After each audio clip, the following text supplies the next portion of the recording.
for me, I want to see if they can pull us off. Mallow Lock is going to be another critical piece. I mean, we spoke to her during the A-10 tournament. She's the leader on this team. She's averaging 9 points per game, 4 point rebounds. She will be critical for George Washington if they want to pull us up. So.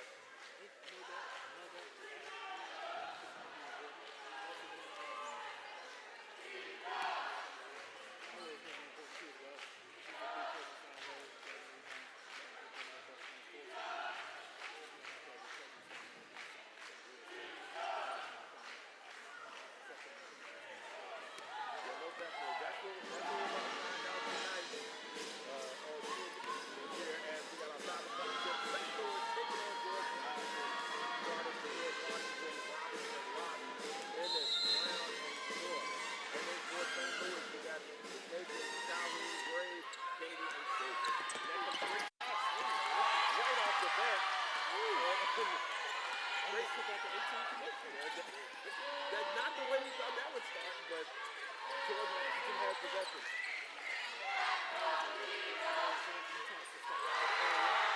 From the elbow, Marcia down. We just finished speaking about her 2 points.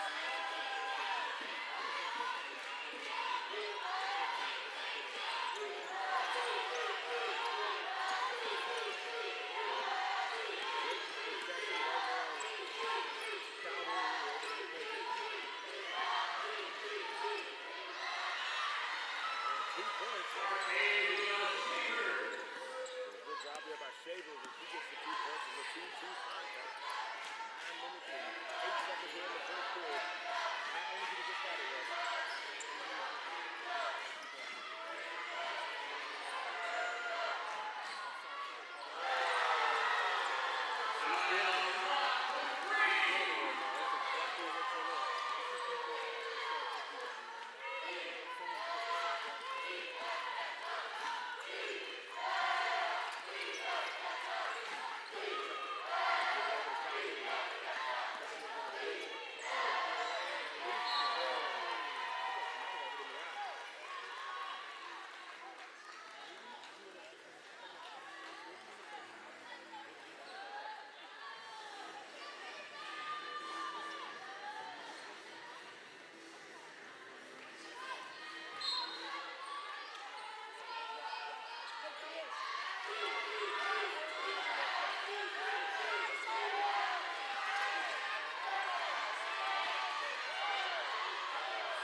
Looking down low.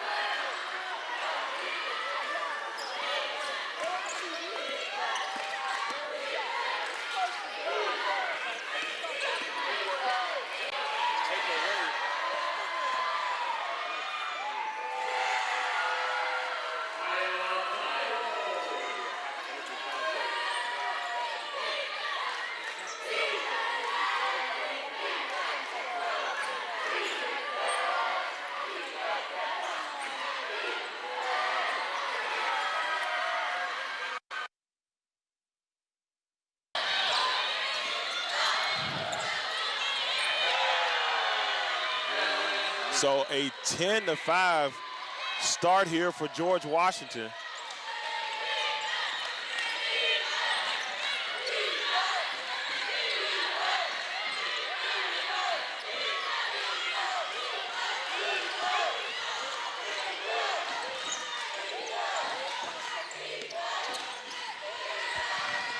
Jumper and knocks it down. That is Brooklyn Gray.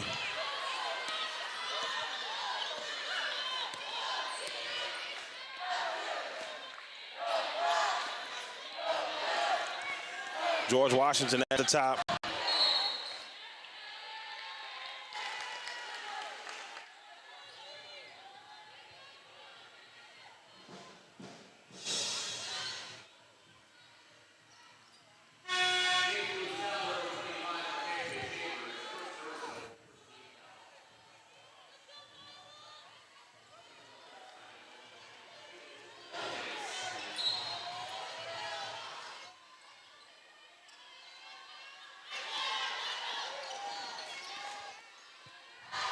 Locke will look in, pull up jumper, knocks it down.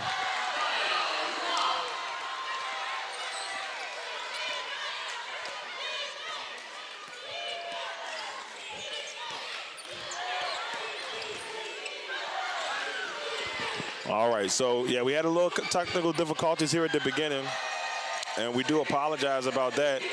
So we are back and ready to roll here.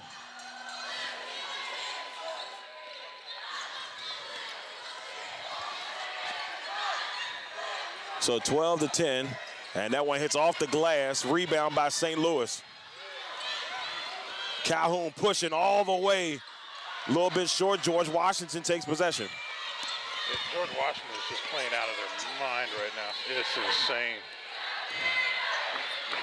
And so now Locke and the Revolutionaries up by 2. Bounce pass inside, taken by McMakin. Not the greatest of passes right there. And McMakin has it on the wing, being guarded by Locke. That's going to be an interesting matchup. Intense, driving at her. The fade, no good. That one's no good. 12-10, 4 minutes and 52 seconds. That one's a little short, going out of bounds. So we got a timeout, our first media timeout with 4 minutes and 47 seconds on the clock. George Washington is up 12-10. What are your initial thoughts, Russ? Well, to start, George Washington had a great start to come out this game. Locke 3 for 4 already, 7 points, 1 3 made. No turnovers just yet for him. It's just, for her at least, it's just been a beautiful start for them. That's exactly what they need. And eventually they will figure Robinson will start factoring into this game, but the quicker they can get anyone besides Robinson starting, the better it is for GW. Yeah, I think that's going to be a critical part there. I think that's what they're going to need to do here, and try to find a way to get Robinson kind of going there. We've seen Locke kind of do her thing early. It's something that we think that we need to see from George Washington. Now, if anybody knows how to make a run in this tournament, it's George Washington. It is, for sure. They're a tough team. They're a tough, spunky team. And they have some good players. Those ladies know how to ball for sure. But they on paper at least, they have a tough test. But in game, they came out and almost smacked them in the face. They're just ready to go. And it's the perfect start. I can't think of a better start right now. Other than maybe Robinson having a couple buckets herself. Locke getting started is just a beautiful game right now. Well, we got ourselves an interesting contest early as the defending champions are down by 2. But so far, so good here in this Atlantic 10 tournament. We've seen a couple of teams really shine, I guess, a little bit earlier. We saw Duquesne look really good. We saw a Duquesne team that looked like they could make a run, Russ. That game was absolutely beautiful. Lamont leaned over to me and said that was probably his is game of the tournament so far. And I couldn't disagree. I was not here, unfortunately, myself yesterday, so I can't say for sure. But if that's the game of the tournament so far, then that's a hell of a game to hang the hat on right there. Yeah, I mean, I think it's a good start for them. And, you know, that matchup tomorrow against George Mason should be a fun one. George Mason, who's 23-6. We've seen them, you know, give Richmond one of their 2 losses during the regular season. They did lose a tough one to VCU at VCU, which that one determined the number 2 seed. So those teams at the top are just going to be fighting it out. For sure. There's a lot on the line here. Like, again, this is the best the A-10 has looked since we started covering them. And it's a great thing to see, especially in this brand new arena, this beautiful gym here right now in Rico. It's just a thing of beauty right now. Of course, we're hoping for an all-Richmond final, though. Well, I mean, you know, I think that's something that, you know, if you're in this area, we cover both teams on a regular basis, so you kind of want to see it, you know, but it's the storybook ending. Right. It's 2 Richmond teams in Richmond. You're right. What else is better? Or Henrico for the Richmond area. For those out there, they'll be like, wait a minute, that's in Henrico. So I'm from North Jersey, and we get called a suburb of New York City all the time. It's the same thing. Well, you know, you look at it and you have a chance to go back and really see a couple of teams that have grinded all year long here in this matchup with St. Louis and George Washington. So now the Billikens have the basketball. Calhoun being guarded by Robertson.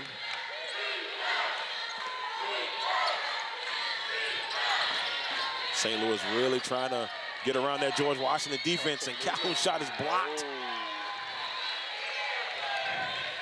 And Brown with the block there, knocking it away. So 4 minutes and 20 seconds left in this first period. A nice block there by Brown. I believe you talked about the Duquesne game. For some reason I was thinking about the Fordham-Loyola game. That was game of the tournament so far. I misspoke. I don't want Lamont to think I was talking about the wrong game there. McMakin with a baseline jumper knocks it down. And there's her first 2 points of the game. Oh, there's Robertson.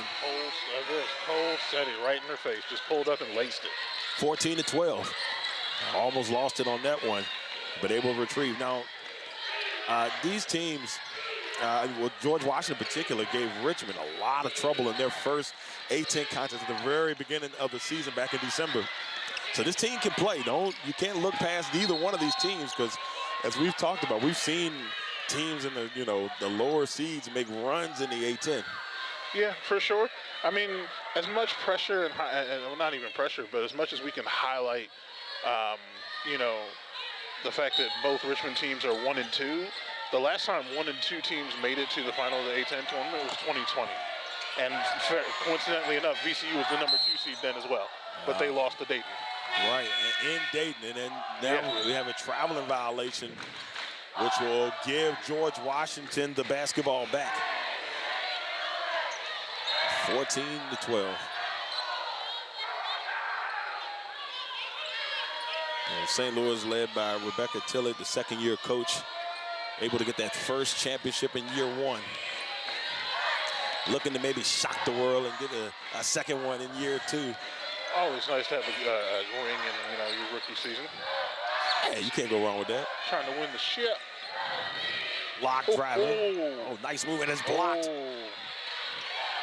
That was Simone with the block. And that jab step block just hit right there, but Simone was like, nope, I'll meet you at the rim. So backcourt violation, and we'll see St. Louis take possession. 3 minutes and 14 seconds left in the first period. It's been a fast and furious first period so far, Russ. A lot of action between the two teams. It has, and it's not necessarily a sloppy game because both teams are shooting over 50% right now. So we're not having a sloppy game. Just a couple of turnovers here and there, 2 steals by both teams, 3 assists by both teams. The shooting is still good. It's just a very fast game. And McMakin misses that one, and Locke gets the rebound. I don't know, Russ. I know it's early, but I don't know if you're getting those early vibes of what we saw in the first game of the day in this one. Not. It's close. but time will tell for sure. That Fordham-Loyola game was just insane. And the three is knocked down by Ennis. 17-12. Asia Ennis makes her debut in the game. Knocks down a three from the outside. Driving to the basket with the right hand, hits off the left side, rebound by George Washington. And it's showing she's a complete player playing good defense against the dribble drive right there. The Tower with that rebound now. Pull-up jumper by Robertson and knocks it right in front of the A10 logo. That is not what they need. They had Locke early, and Robertson's starting to get her shots down too. And there's a St. Louis timeout. takes a timeout. On time, on cue. That's not what they want to see. No, not at all. Coach Tiller cannot be happy seeing that here to start this first quarter. But it is early, but a 7-point lead for George Washington as we head into the last couple of minutes here in the first period. I'm Darrell Owens alongside Russ Taliaferro. We'll be back. Well, unless we're back already. That was a 30-second timeout, so we're right back in it. It was only a timeout, not the end of the first quarter. I know it's going fast. Yeah, that went real quick. 2 minutes left in the first quarter. It went by like it was 2 seconds. They were not playing around with it. It was like, all right, hold on. These ladies are running around so fast, I'm out of breath.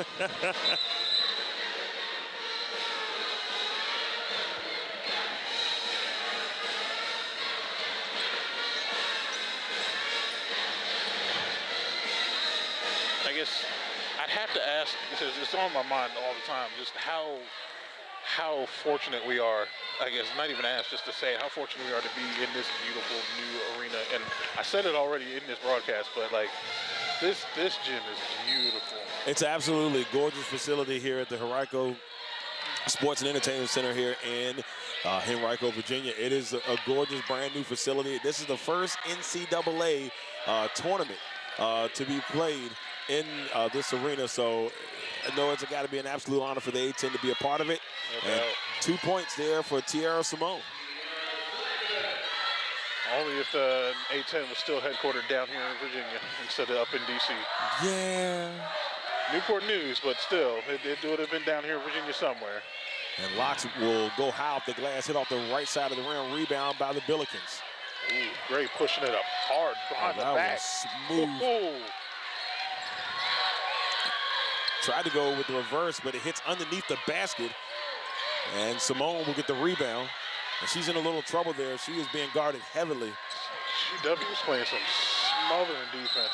That's the thing I've seen today more than anything. It's just some smothering defense. Just high pressure, full court press, especially the first 2 games. There was no less than half court press throughout the whole game. And GW is playing not really like a full court press, but they are playing hard defense. Live hands. They've been on it. They've been on it so far, and it's the different intensity coming from this George Washington team. It really is. They want that title again. So here we go, less than a minute. Inside with reverse. Tower misses that one, and we got a rebound by Calhoun. I think Ennis could have had that layup there herself right there. She was trying to make the extra pass. And now you see St. Louis trying to figure it out, get a little bit closer. A reverse does the exact same thing on the last possession. Went for the reverse, and it hits right underneath the basket, and it's going to stay with the Billikens. And now, see, Martinez did there. I think, unfortunately, the last 2 shots by both teams, St. Louis and GW, were a little extra. Ennis on the GW side probably could have made the layup herself. Martinez on this side, I don't think she needed to go for the reverse there. She could have just went for a regular layup and, at worst, drawn the foul. And Simon, and we've got a charging foul. Good defense. As Ennis will take the charge. Ennis is having a nice little start to this contest. It may not be showing in the stat sheet, but she's doing a little bit of everything right now. Oh, she's making some noise. She's hit a shot. She's got a defensive rebound. She's got 2 assists, and she's got no fouls. She may have 1 turnover, but she's making her presence known. It's a good start. Good start.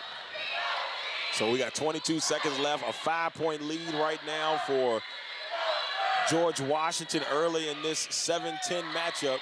7 seed is down by 5. Driving to the basket, that's high off the glass, misses it. A rebound there by Tower.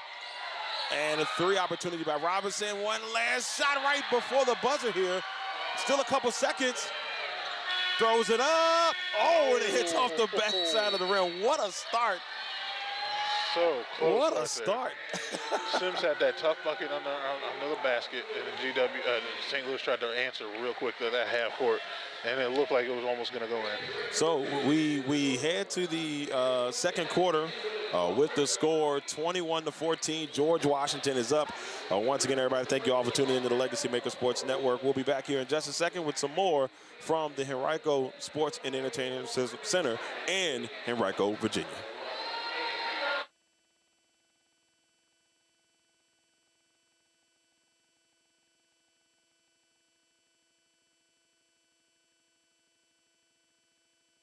Brought to you by Legacy Financial Wellness with Rita Stewart. Let us help safeguard your family's future while you focus on living your best life. Discover the peace of mind that comes with having the right financial plan in place. Rita Stewart is a dedicated, experienced professional ready to guide you on your financial journey. Our expertise lies in helping clients create a robust and enduring financial foundation to build on into the future. Make sure you check out Rita Stewart and Legacy Financial Wellness. You can reach Rita at 804-677-7555, on Instagram at Money Matters and Tea, on the World Wide Web at LegacyFinancialWellness.com, on Facebook at Legacy Financial Wellness, and by email at rita.stewart@5ringsfinancial.com. Also being brought to you by Bates Virtual Health and Consultants, LLC. You can reach Dr. Demetria Bates at www.batesvirtualhealth.com or at 804-608-9202. Hustle indefinitely. Part-time is not an option. Hustle indefinitely. This is a mindset you must keep in order to reach your goals.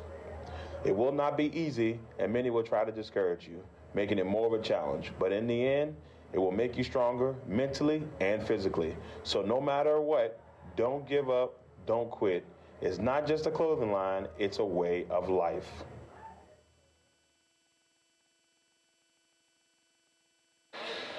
All right, ladies and gentlemen, we are back here from the Henrico Sports and Entertainment Center. My fault. I got it. Russ got me laughing over here.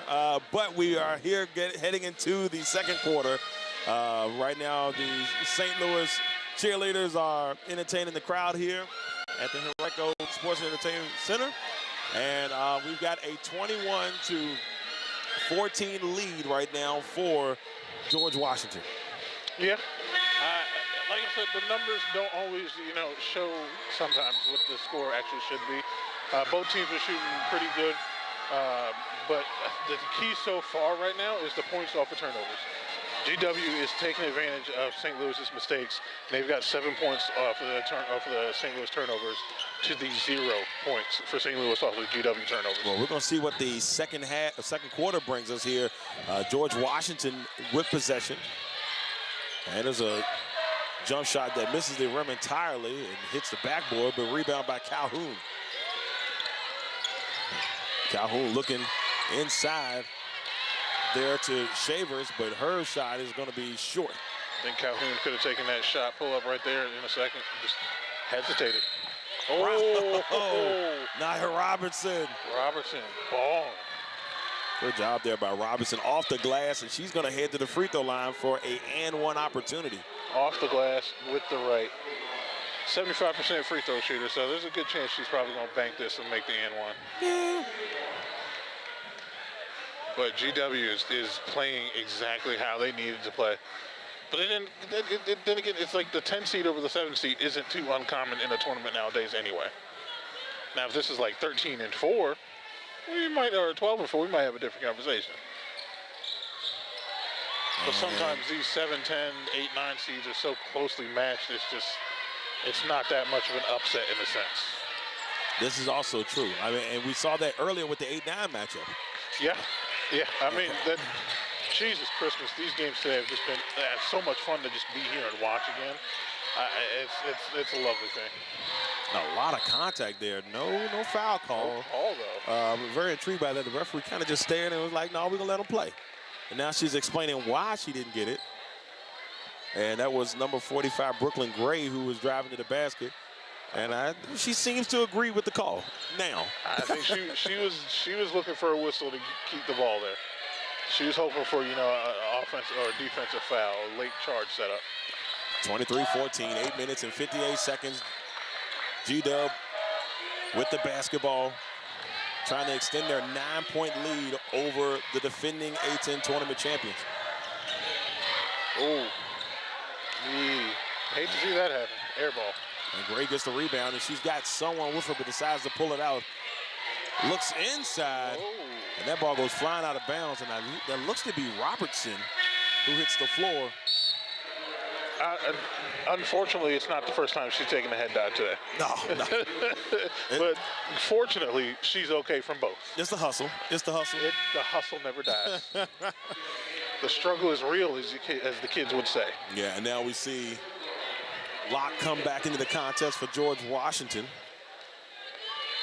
Got to pay attention. Locke is making her presence known for sure. Wouldn't be surprised if they set some screens to get the ball over to her. Just cuts down low, gets down the post. Ooh. Oh, it's up. I know what they were thinking, but it's taken away by Gray. I think Gray just used her pressure to let Locke just fall on her butt there for a second and take the easy steal. Oh, nice job by Calhoun with the floater. She took the pull-up shot that time. Didn't try to make the extra pass. And Calhoun dropped the floater on them. Now Robertson from the elbow, right down the court there for George Washington to make it a 25-16 game. Robinson got game. They doing something out there in Fort Worth to breed them, get this lady to be the ball player she is. Because I can tell, first time I've seen her play in person, she's a ball player. McMakin coming off the screen with the jumper from the A-10 logo, 25-18. I'm interested to see what they're going to do with this again. A little bit breakdown on defense after the fall by Calhoun. Locke with a great baseline pass. Good vision and a good shot. And she finds Ennis. And Ennis knocks down the three. 28-18, 10-point lead for G-Dub. This Locke-Gray matchup, whenever they're both in the game against each other, is so much fun to watch right now because there's so much intensity with it. And misses on that one. And a rebound there by Kennedy, who goes with the reverse. They got one. Up and under. They got one. They've been trying to reverse. that time she needed to do the up and under. It wasn't going to be a good one with the regular layup. They've been working on that reverse, and the 1 for 3 ain't too bad. That's better than zero. Yeah. What do they say? You miss 100% of the shots you don't take. So you might as well keep taking them and make one. All right, so we have a foul, and this one looks to be on Kennedy.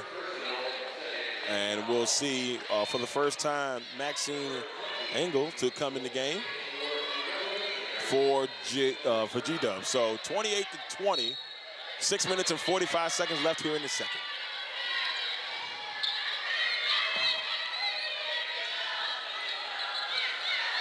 Six minutes, 39 seconds. The Revolutionaries have an 8-point lead. And it's looking for another three-pointer right there. Just couldn't get that one to fall, a little to the left. And Tierra Simon gets the rebound up the floor to Calhoun for two. Calhoun is looking for that almost every time. Just the dribble penetration to her left in particular to try and get in there and get some draw a foul, get some easy buckets, open up space for someone else down low. And the Billikens are not playing around. They're trying to cut into that lead. Great defense once again. And you see Simon knock the ball away. Simon with her hands up down low. That's the basic necessity what you got to do down there. Kennedy over to Calhoun. Calhoun working against Engel. Switch back. Kick out. McMakin is the one you don't want to get high. She throws the ball away, looking for Kennedy. There goes Robertson flying on the floor near the St. Louis bench, and they let her hear it a little bit, clapping it. Would you expect anything different? No. Nah, not at all. I mean, well, either we're talking about Robinson diving on the floor or St. Louis clapping in her face. I wouldn't expect anything different. Robinson's diving for every single ball that's near her right now at this point. I'm telling you, the energy in this 7-10 matchup has been top-notch so far.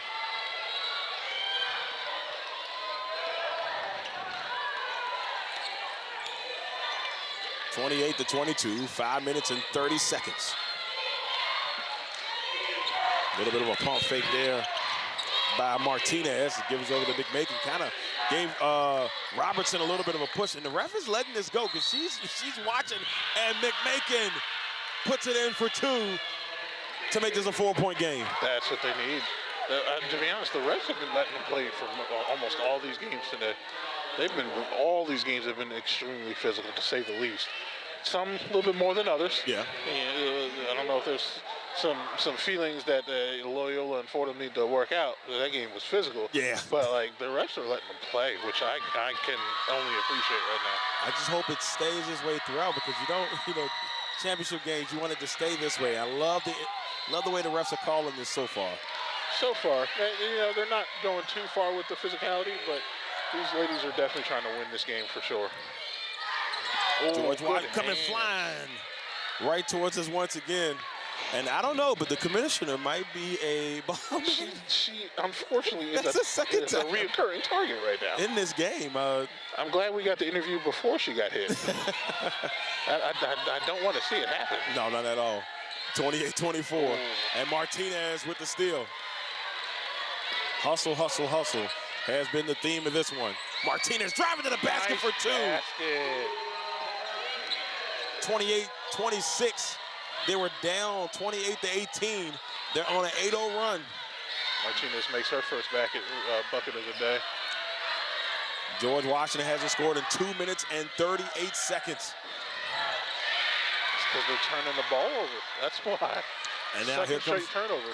Right, and here comes Kennedy over to Martinez. Somehow Kennedy has 7 points, and I don't think I've noticed that already. It seems like she's flying under the radar with 7 points after shooting perfect.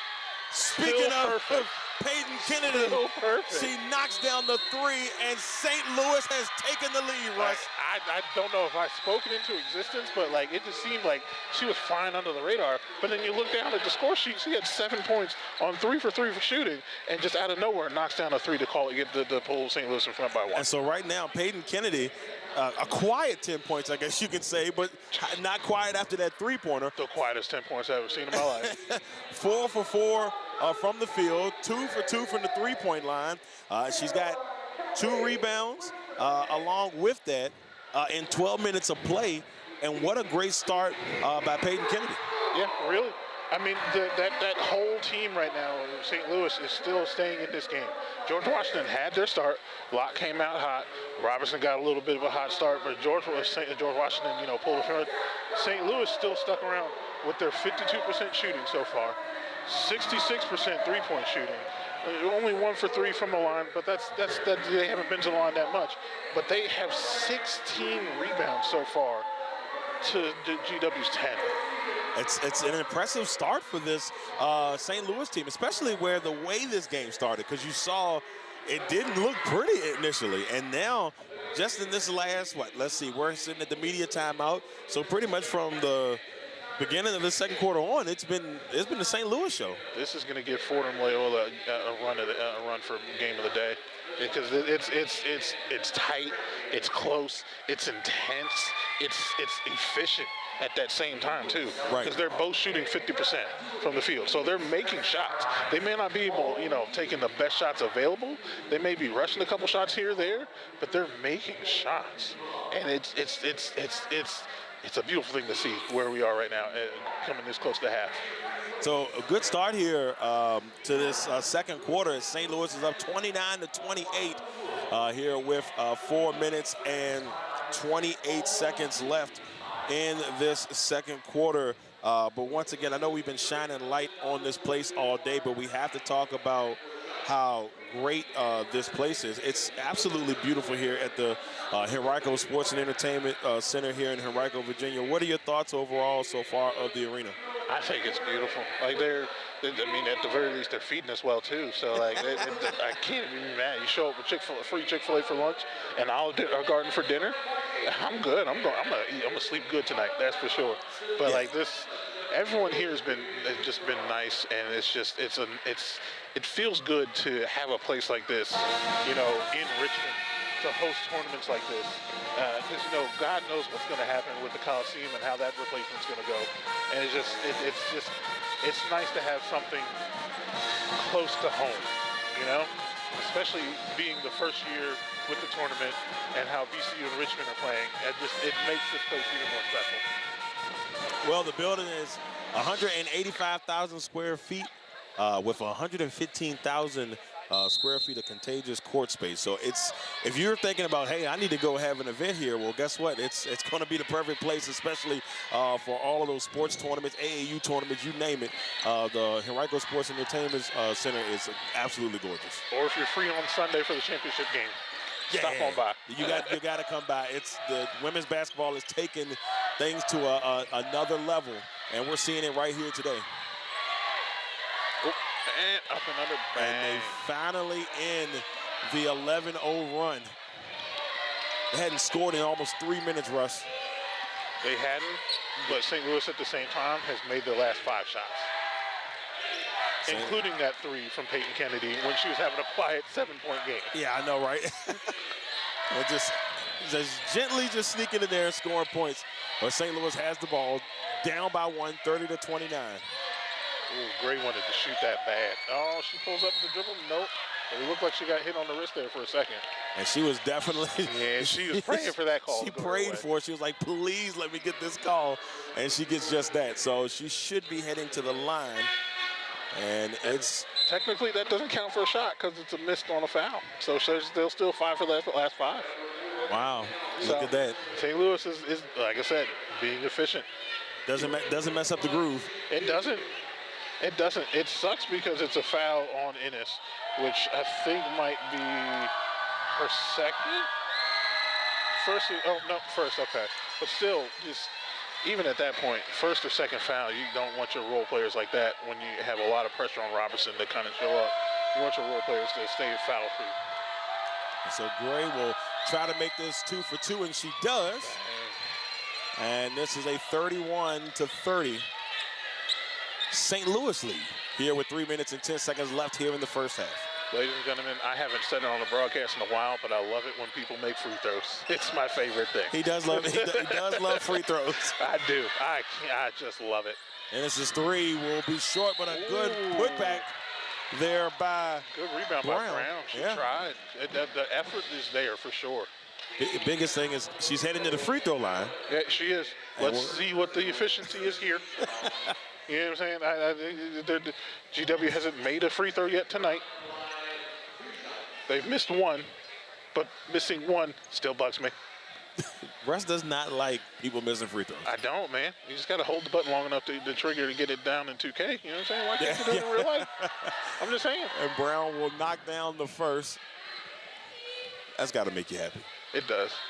I'm trying to look up real quick, see if we're on ESPN Plus. And knocks down the second. She goes 2 for 2 from the line. It's crazy to think that we have something like that in Henrico, close to home. Right. An arena with like a big overhead like that. I'm getting lost in the sauce right now. I'm sorry. There's nothing wrong with that. And we got a turnover as they stepped on the line. I think McMakin might have stepped on the line there, and it will go to George Washington as they hold on to a 1-point lead with 2 minutes and 50 seconds left here in the second period. Robertson will bring it up the floor. Being guarded by Calhoun. That's been a fun matchup so far. No doubt. Sims trying to go to the basket, and a great job there by Kennedy. Keeping hands wide. Oh, that one tried to go across court. Tipped a couple times, but retrieved there by Brown. Sims able to hurry up. 4 seconds on the shot clock. Puts it up, hits off the right side. They get the rebound. No, it's a scramble. And they're still fighting for it, but George Washington gets it. Robertson. And, looks like this foul may be on Kennedy Calhoun. Crazy to see someone from GW diving on the floor. That's not Robertson. And now we'll see Clegg come in the game here for the Billikens. Cameron Clegg. I'm not going to lie to you. At first look, I thought that Clegg was former VCU point guard Nyla Williams. I had to take a second look when I saw her. Number 2 for the Billikens here. Oh, I'm about to say, shoot. I had to take a second look. It threw me off a little bit. Oh, I see it. You see it now, I see it a little bit, yeah. Just a little bit, so we got... You know who she's not, though? A-10 Player of the Year, Sarah Taliaferro. Who we will see tomorrow. Exactly. And the winner of this game will have the honor of taking on VCU tomorrow. Exactly. You know what's crazy? It's. I remember looking back and trying to think, how are they going to replace Robinson? And then Taliaferro has the season of her career as a senior. Yes. And it's a beautiful thing to see. And now George Washington putting the press on. McMakin for three. Knocks it down. 6 for their last 6. Kayla McMakin. 2 straight made threes. Jesus Christmas. 34-34. This is just going to be a good game. This is going to be intense. Good pass down low. Floats it off the glass. Just got to finish. Yeah, couldn't make that one. Calhoun will retrieve it off for the rebound.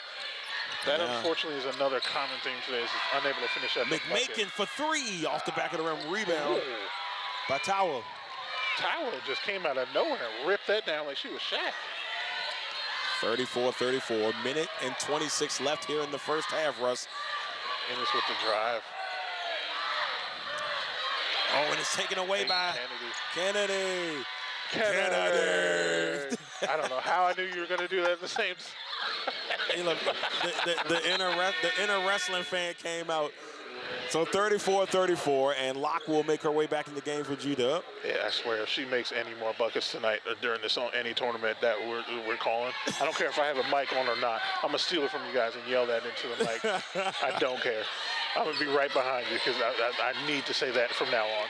So Calhoun begins Robertson. 1:05 left here in the first half. Kennedy driving, and great defense there by Tower.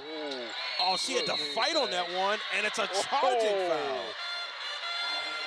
That was a great job by Tower. Tower just is impressing me right now. Because that rebound that she had the defensive possession before, she jumped from like the A10 logo to grab that rebound under the basket. Right. And then that defensive possession right there, not much more just doing the basics. Just keeping your hands up and not doing something stupid like reaching in for no reason. 34-34, 47 seconds left in this first half. Robertson driving to the basket and drawing a foul. This one's going to be on Calhoun. It's interesting to see Calhoun play too, because like I've seen her pass up the shots that I think she could have had a good chance of making. It's obvious that she's a pass first point guard, and she wants to make the play for the rest of the team instead of herself, which is it's noble. There's nothing wrong with that. It's just you would love to see what she can do with some open shots that she might have passed up a little bit.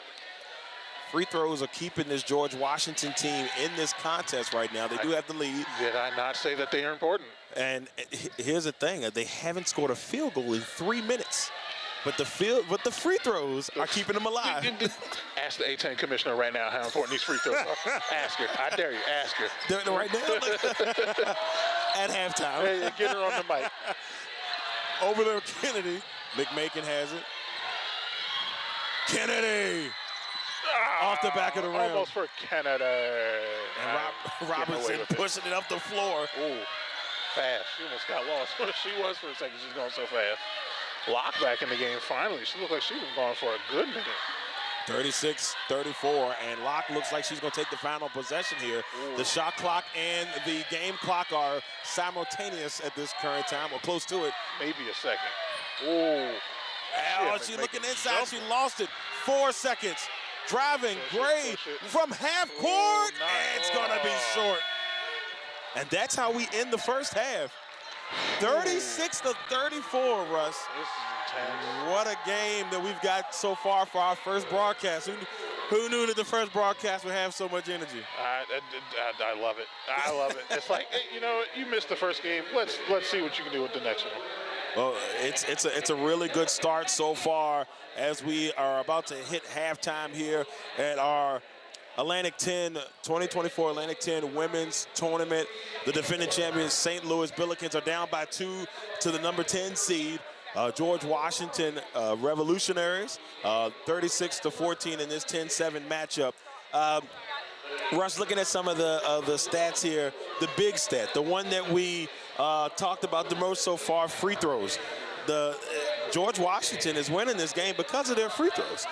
6 or 7 from the field. They have not been able to score. Excuse me, from the field they haven't been able to score. They've been able to make a shot for almost the last 4 minutes of that half. Right. And yet they're up by 2. What sense does that make? Because of the free throws. That's the sense that it makes. That's what it is right there. Free throws, all jokes aside, right now are the key to this GW victory, along with the start that they had. They are playing almost as best as perfect start as they can. But St. Louis is St. Louis. They're going to score the ball. They're going to make their shots. They're going to get their shots. And they're going to shoot it right in your face and make it and have fun with it. Right. There's not much else to it. It's just it's gonna be interesting how this game ends right now, because like St. Louis, if they can get their free throws back on track instead of shooting 60%, they can be back in this game themselves. It's so many different dynamics going on in this one so far. We've seen Kennedy have such a great game so far, and then McMakin comes through with a big 3, and then Robertson comes and does her thing, going to the free throw line, 4 for 5. We're having a fun one so far here from the Henrico Sports and Entertainment Center here in Henrico, Virginia. I'm Darrell Owens alongside Russ Taliaferro, LegacyMaker Sports Network. We're going to disappear for a quick second. Why? Because the Henrico Marching Warriors are about to go down here. We're going to go quiet. We're going to let them make the magic happen. It's halftime of this matchup between George Washington and St. Louis with a score of 36-34.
So that was the Henrico Marching Warriors. I'm Darrell, Owens, Russ Taliaferro. We'll be back, y'all, in about 7 minutes. Just wanted to give a shout out to them. What a great job they did, Russ.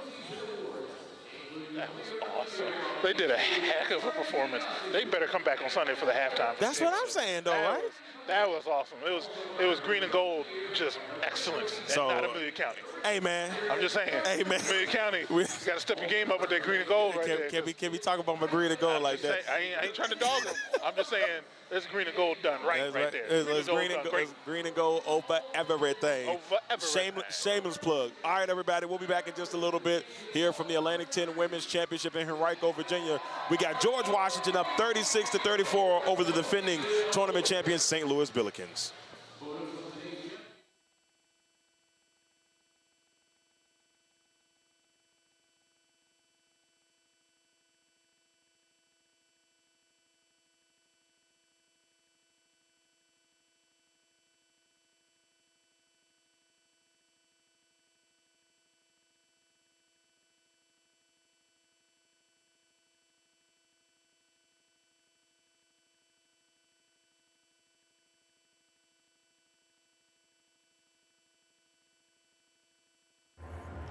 Today's broadcast is being brought to you by Legacy Financial Wellness with Rita Stewart. Let us help safeguard your family's future while you focus on living your best life. Discover the peace of mind that comes with having the right financial plan in place. Rita Stewart is a dedicated, experienced professional ready to guide you on your financial journey. Our expertise lies in helping clients create a robust and enduring financial foundation to build on into the future.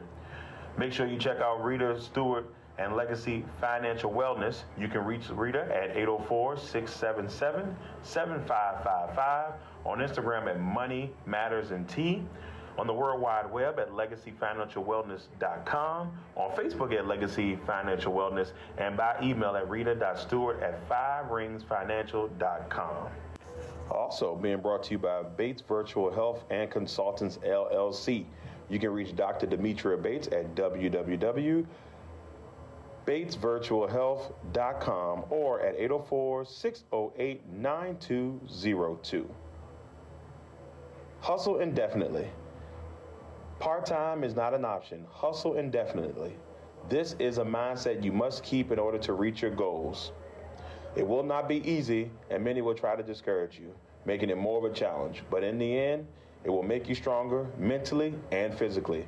So no matter what, don't give up, don't quit. It's not just a clothing line, it's a way of life. The new movie, Black Sheep, coming from Legendary Culture Films. A young hustler trying to make the transition from the streets becomes an outcast and the target, and then it turns into war in the city. The movie Black Sheep coming out on Tubi soon. Get ready to go on a wild ride with Legendary Culture Films. Big Jack's Cooking. You can reach Big Jack at 8830 Audubon Road, Amelia, Virginia 23002, or at 804-405-0330. You can also reach Jack at bigjackscooking@gmail.com. Big Jack specializes in soul food cuisine, but he told us one time on a broadcast, if it's comfortable, he will cook it. Once again, everybody, make sure you check out Big Jack's Cooking. Last but not least, Bernard's Towing. If you find yourself in a jam and need help getting your vehicle out of a tough situation, Bernard's Towing is there to help you get your car where you need it to be. Remember, call us once and be hooked. You can contact us at 804-380-2774 or at 804-495-5111.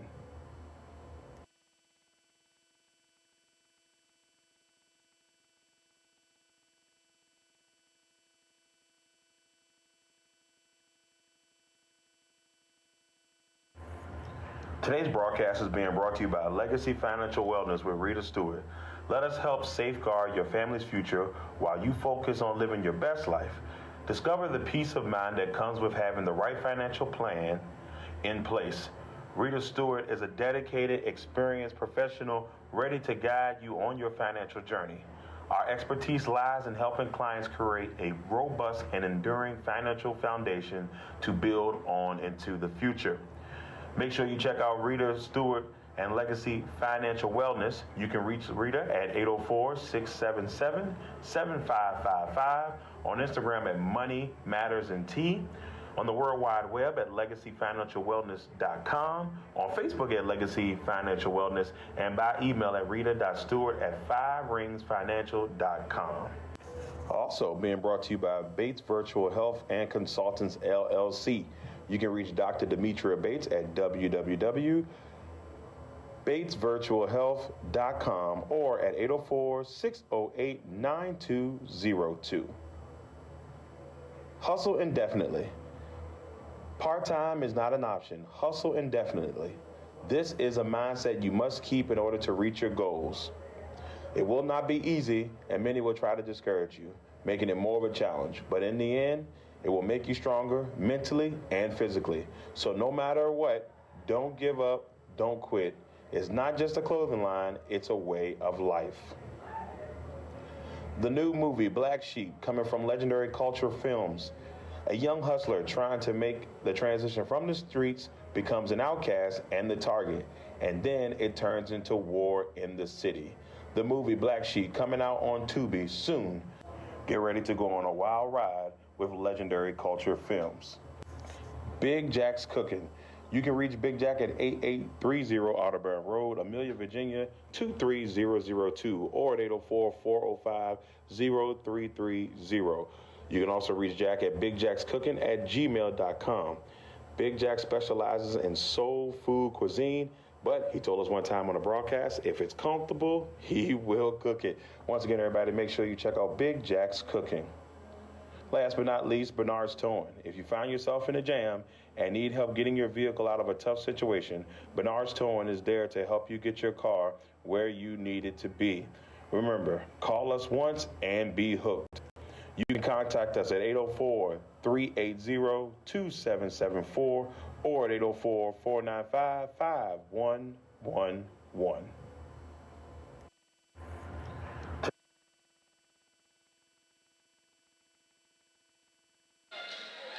Well, ladies and gentlemen, halftime is over, and we've got a great contest coming to you from the Henrico Sports and Entertainment Center. It's been a good one so far, Russ. Let's see if we can start this half without the A10 commissioner in trouble. Right. Right. God bless her. She's taking it in good spirits, but it's just not. Twice. I did get a chance to ask him, like, are you okay? Oh. And right off the bat, a steal by Robertson for two.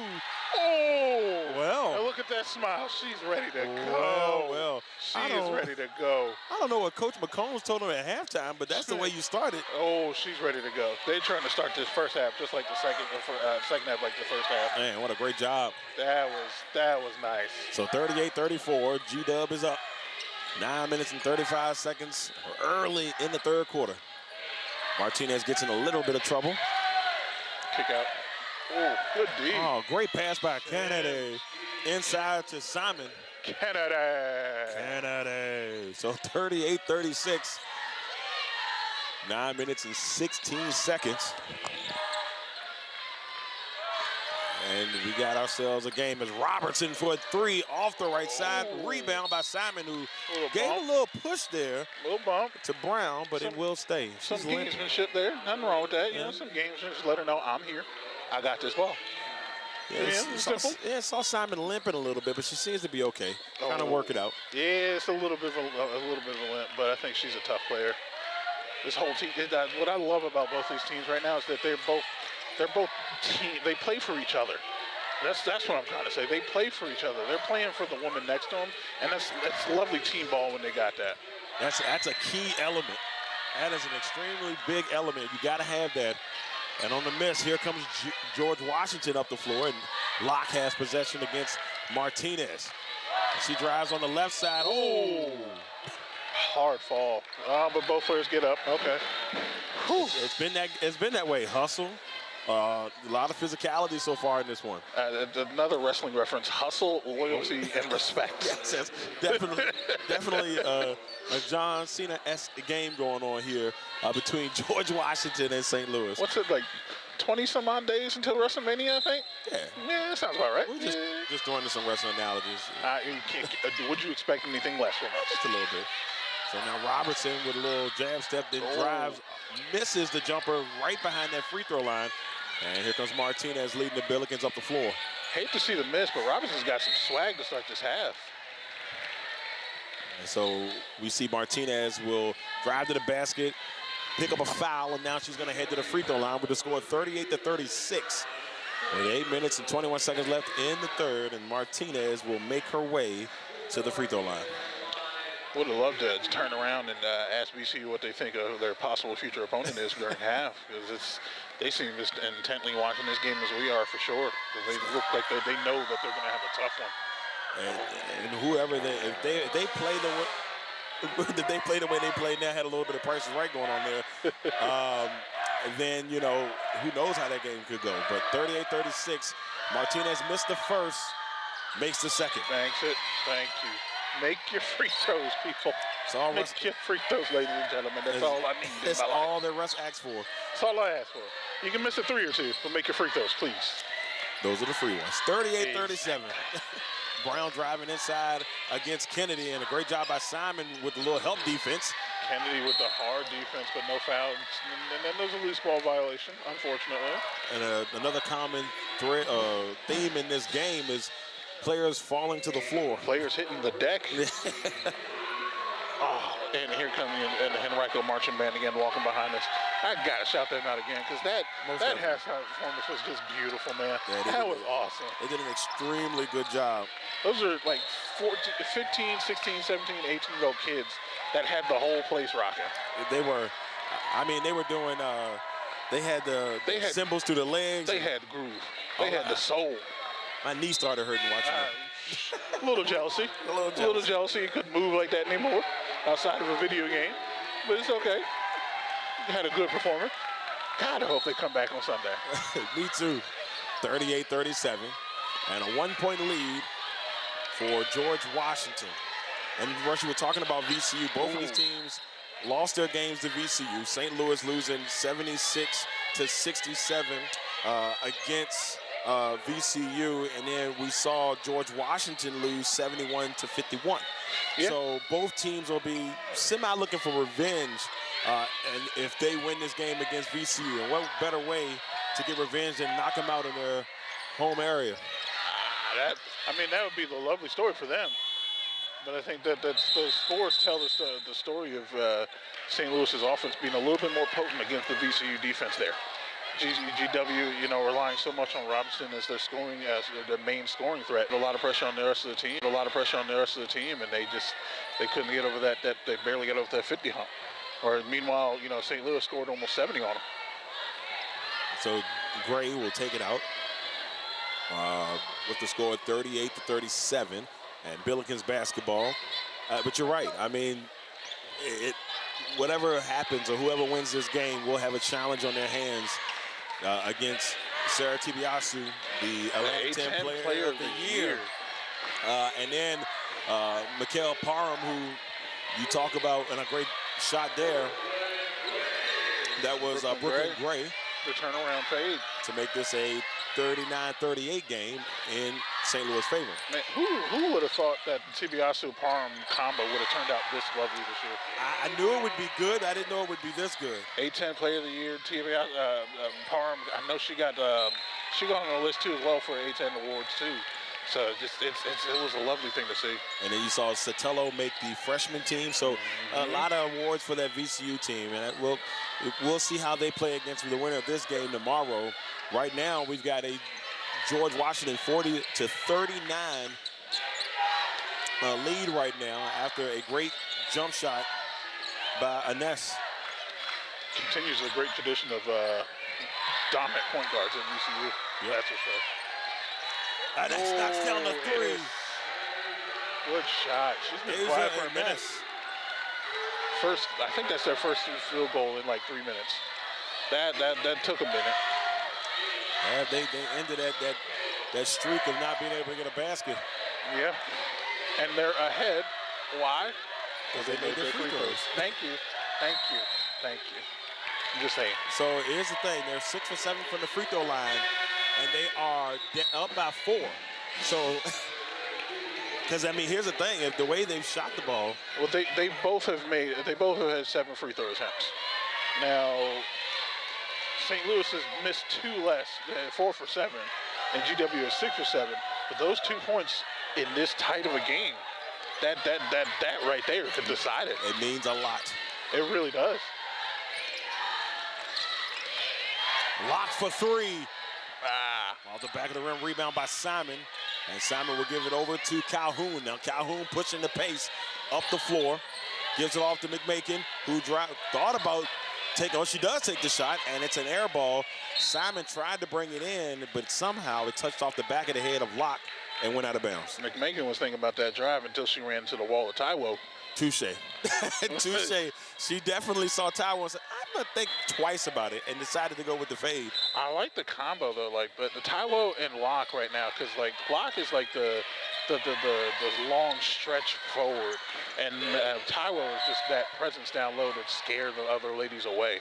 It's just beautiful. It's a beautiful combo. I love it. So we do have a foul on George Washington that will send Brooklyn Gray to the free throw line. This will be Gray's 3rd and 4th attempts from the free throw line. She's 2 for 2. Yeah, I love it. Love it. Love it. And she knocks it down.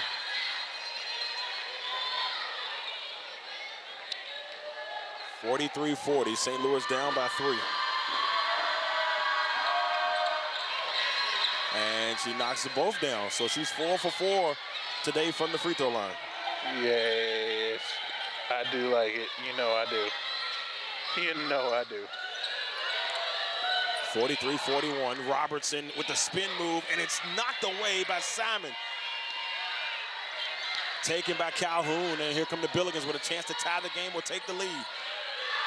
Calhoun, Locke comes from behind and pokes the ball away, and the possession will head to the Revolutionaries. Yeah, Locke is pesky. And I don't know if her, and I hate to say it, her gas tank might be an issue or even imply that, but I can see why she might take a couple breaks on the bench for a while, just because she is hustling. She is all over the place. And you deserve a break after doing that much running she does. Bang. And the shot is made. Sims. So Sims gets the points on that one to make it a 45-41 game. I think that's her first bucket since the first quarter. 4 minutes and 53 seconds. We're probably creeping in close on a media timeout. McMakin off the front of the rim and hit off the face of George Washington player, but I think they're going to say it goes to George Washington. George Washington almost fighting themselves for that rebound there. Yeah. So we will head to our media timeout. 4 minutes and 44 seconds left in the third quarter. George Washington is up by 4, 45-41. I'm Darrell Owens along with Russ Taliaferro. We'll be back in just a second.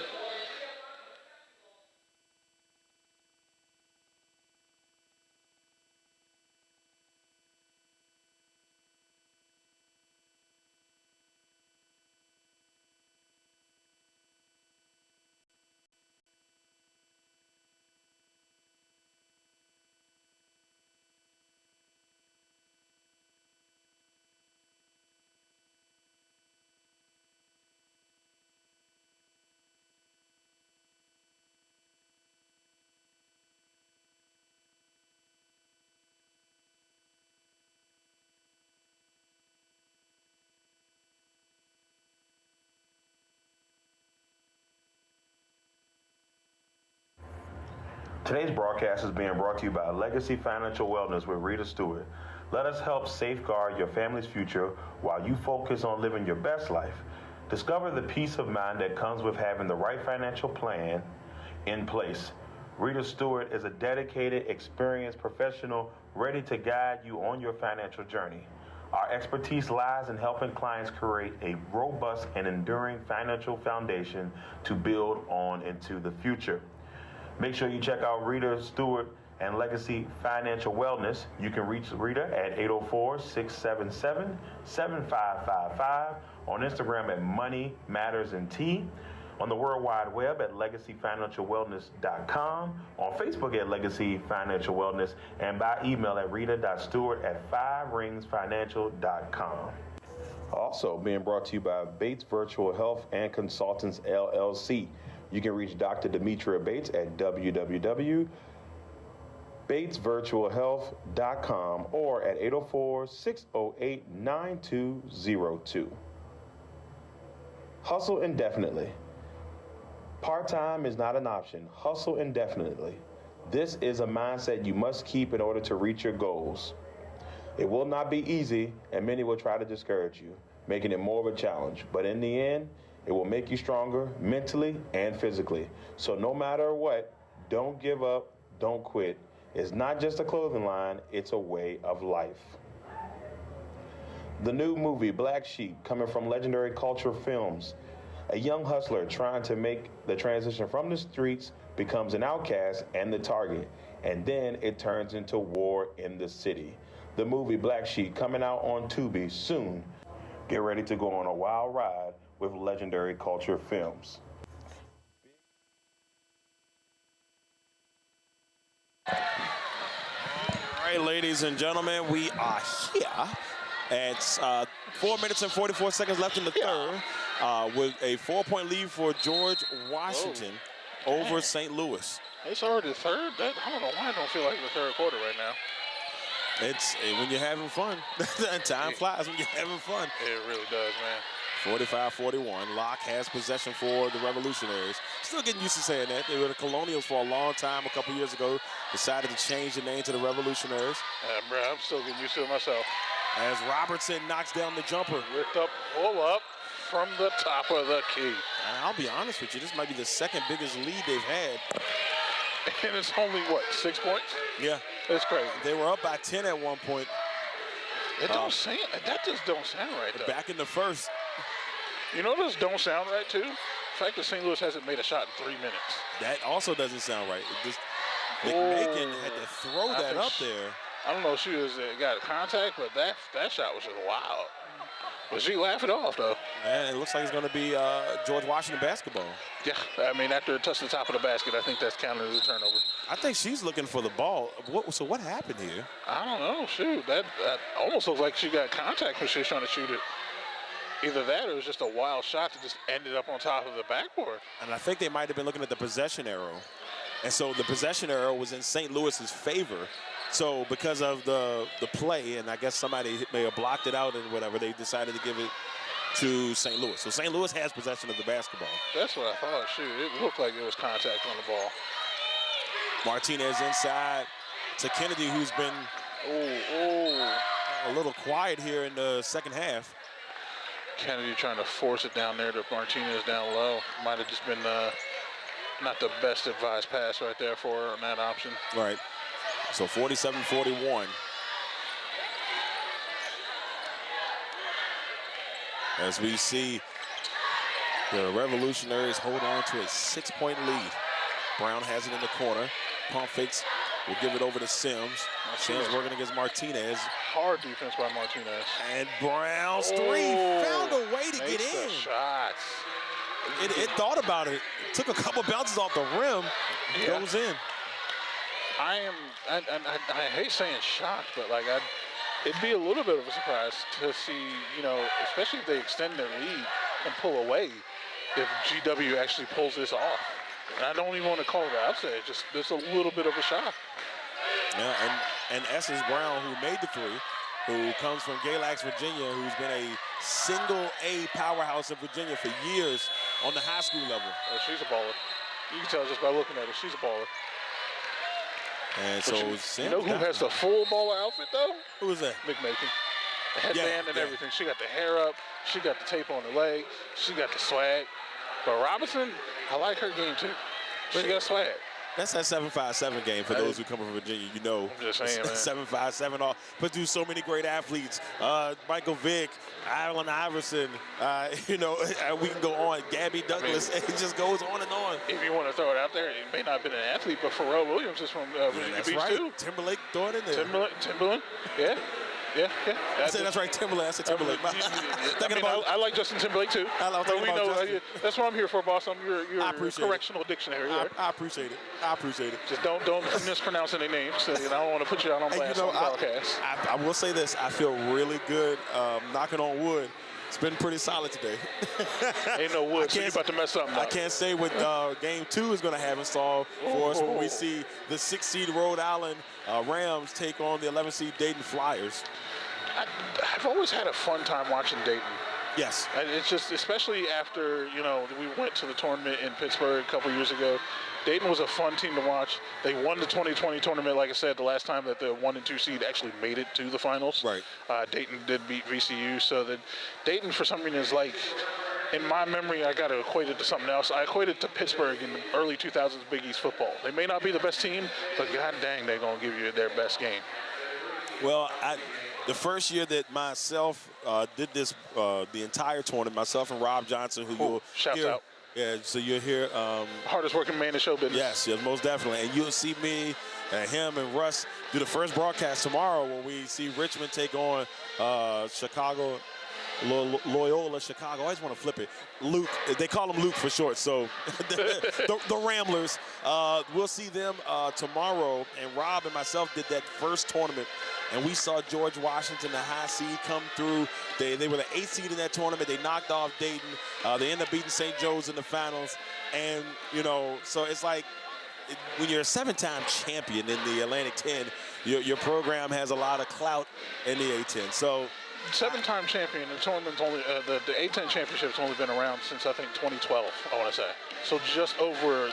Well, this is their 12th or 13th tournament now. They've won over half of them. It's insane. What else is left to prove besides that you're a good team right now? You're going to be competitive almost every year. You got to love what they got going on. And once again, everybody, we'd like to thank you all for tuning in. We got 2 minutes and 57 seconds left in this third quarter. We still have a whole quarter of basketball to go. Hey. And George Washington is opened up a 9-point lead. That don't make no sense. George Washington 7-0 run in the last 2 minutes, making their last 3 shots. And St. Louis playing uncharacteristically sloppy. Almost 3 minutes without a score, 3 turnovers in that same amount of time. Just not making their shots. McMakin missed a couple shots there herself. Gray had some tough possessions there on offense and defense too. But they're still fighting. They got it in them to keep going. This is a 3 by Sims as we're back. See that unfortunately is the epitome of what they're going through, because Brown came from the other side of the basket to get that rebound, and it bounced on the floor before she got it. And then we got a traveling violation there, so the Billikens will get the ball back off the turnover. Right now we're looking at 11 turnovers to 15. St. Louis has 15. George Washington has 11. But George Washington is still holding on to that 9-point lead. The turnover, see, now St. Louis may have more turnovers, but look at the points from those turnovers that George Washington has. They scored 21 points off of the St. Louis turnovers.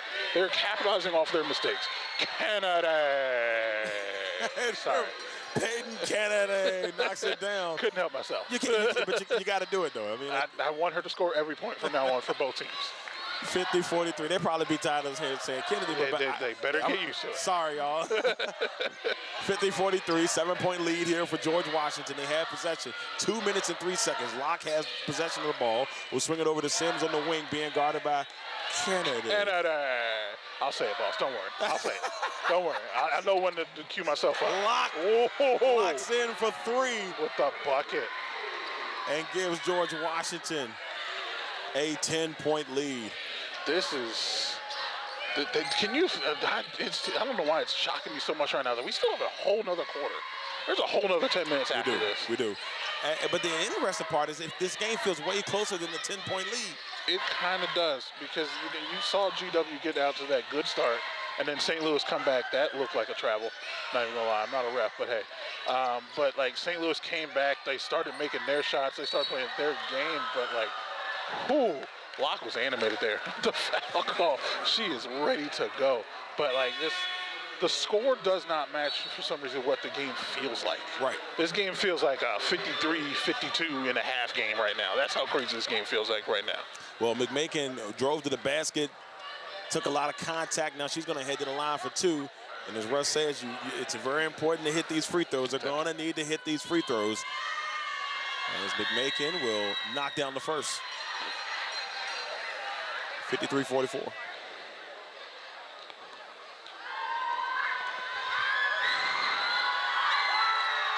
And she gets a little luck on that one and rolls that one in. It's going to be 53-45.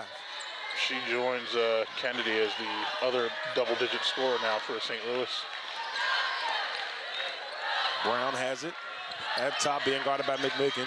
Didn't like the look that she got for Sims. Towel off the glass. It's off the right side. Rebound by Simon. Simon playing hard. Simon's had a really good game. I mean, it's another one of those games where maybe the stats don't show how well she's played, but she's been hustling.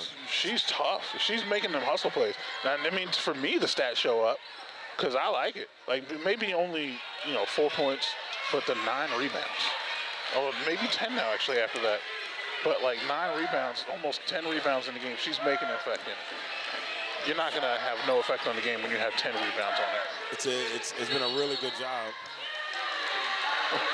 Robinson trying to celebrate a travel. And so George Washington will take possession after the traveling violation. 53-45, 42 seconds left here in the third quarter. We still have a whole quarter to play. That's insane. Robinson with the short jumper hits off the right side of the rim, and now Calhoun pushing it up the floor. She falls. Running away from Robinson. Oh, and it goes out of bounds. She tripped up, and it will be George Washington ball. Yeah, the intensity in this game is just beautiful. They all want to win. As Ennis checks back in, hopefully she can make a couple shots, putting GW back on the map, or continue putting them on the map. But it's just, this game is very intense. Now, let me ask you this. When this game is so intense, because you're just trying to get to the next round, how much can that take out of you, especially when you got to take on a VCU team tomorrow? It could take a lot. But at the same time, I would say this is the end of the year. This is the playoffs. You got to give everything you have to just see another day. Yeah, especially for teams like this, where VCU's like, okay, we don't win the A-10. We still got a tournament berth in the lot. Locke knocks it down for 3. Nia Locke is locked in. She's locked in. Robertson with the steal. What? Oh, wow. I swear to God. That happened so fast, Robertson. I swear to God, if she had made that falling down, I would have just said give up. Well, we head into the end of the third quarter. George Washington is up by 11, 56-45, but a nice little spurt there at the end put George Washington in this position, and now they have an 11-point lead heading into the fourth. Yeah, I mean, and like I was saying, these teams are playing hard. Because for them, this is the end of the season. Right. Like I said, if they get to play VCU tomorrow, who cares? They're going to play just as intense because they have nothing left after this tournament. VCU, Richmond, George Mason, I think, is the other team that's at the 26 wins. Yeah. They all we got an NCAA tournament after this. Yep. We can chill. Whether we win or not, it'd be cool to win. But we play as hard as we want to try and win. These teams, these two teams, this is it.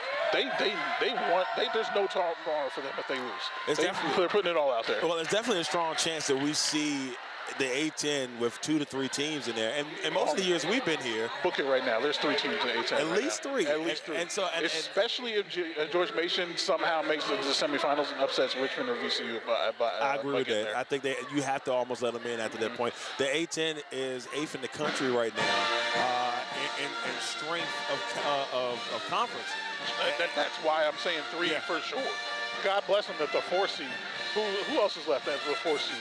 If anyone besides George Mason, VCU, or Richmond win this tournament, there's 4 teams at A-10. That's true. I think Duquesne is a team that, after we watched them play earlier, we're going to have to watch out for. They're the 5th seed.